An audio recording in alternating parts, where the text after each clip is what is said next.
रोम रोम भाइयों, सिस्टम पार देंगे। Good morning guys, happy Holi બધાને। તો આજે સવારે આપણે ઉઠી ગયા હતા,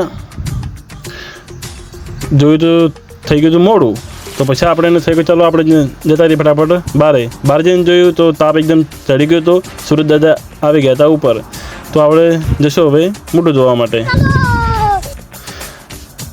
બ્રશ કરતાં કરતાં આપણે વિચાર્યું કે સાલું પ્રધાનમંત્રીની પરીક્ષા આવે આપણે પાસ કરવું જ પડશે। પછી ખબર પડે કે તો વોટિંગથી જીતા છે, તો આપણે મોઢું વાળ્યું, પાણી ભરતા બ્રશ કરી લીધું છે આપણે, અને આપણે વોશ બેસીને આવી ગયા મોઢું ધોવા માટે।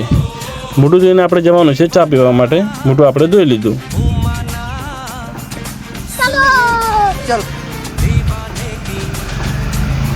ઘરના અંદર આવી ગયા, ચા પી લીધી, પછી આપણે ઉતારવાનો હતો માલ, ગાડીમાંથી જવાનું હતું અમદાવાદ માલ ભરવા માટે, તો માલ આપણે ઉતારી લીધો છે। માલ ઉતારીને બધો પૂરો કરી દીધો અહીંયા। માલ ઉતાર્યા પછી આપણે જવાનું હતું અમદાવાદ માલ ભરવા માટે, જવું છે હવે નાહવા માટે, માલ બધો ઉતરી ગયો હતો, તો જઈએ નાહવા માટે। હવે આપણે નાઈને તૈયાર થઈને આવી ગયા હતા, તો હવે થોડો માથું બીજું વળી જઈએ, જોઈ શકો છો તમે અમને। જશું પછી અમદાવાદ।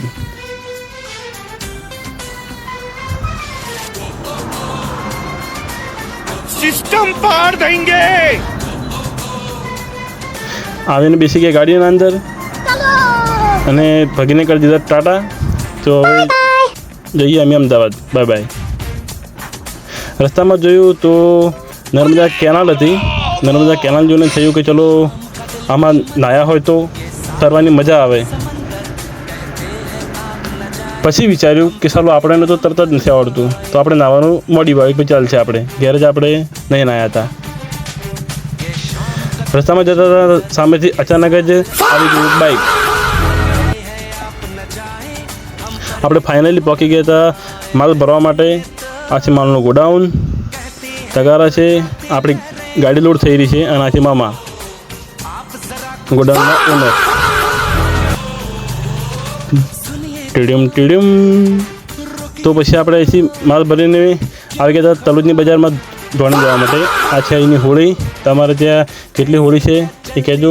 તો ફાઇનલી આપણે સાંજના સમયે હવે હોળી માતા જઈશું પગે લાગવા માટે।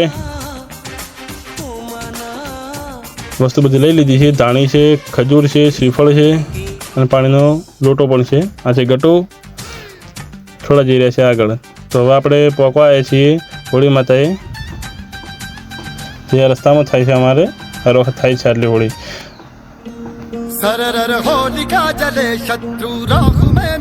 બીજી આ છે હોળી, અને ગુજરાતમાં સૌથી મોટી હોળી કઈ જગ્યાએ થાય છે એ તમને ખબર હોય તો કમેન્ટમાં જણાવજો, અને આ વિડીયો તમે ક્યાંથી જુઓ છો તે પણ કમેન્ટમાં જણાવજો।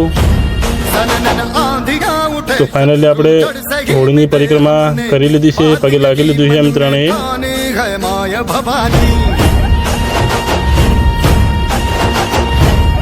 શેક એટલો અડતો હતો કે અમારે થોડું દૂર ચાલવું પડતું હતું। એમાં કરમનને જોયું તો કરમન તો બે આડા હાથ કરી રહ્યો હતો, એને એકદમ થોડો તાપ લાગતો હતો વધારે માટે, કહેતો કે આમાં કઈ જગ્યાએ લઈને આવે છે। ફાઇનલી આપણે પગે લાગીને પછી ઘર તરફ છે કહેતા વળતા। આજના વિડીયોમાં આટલું, વિડીયો ગમ્યો હોય તો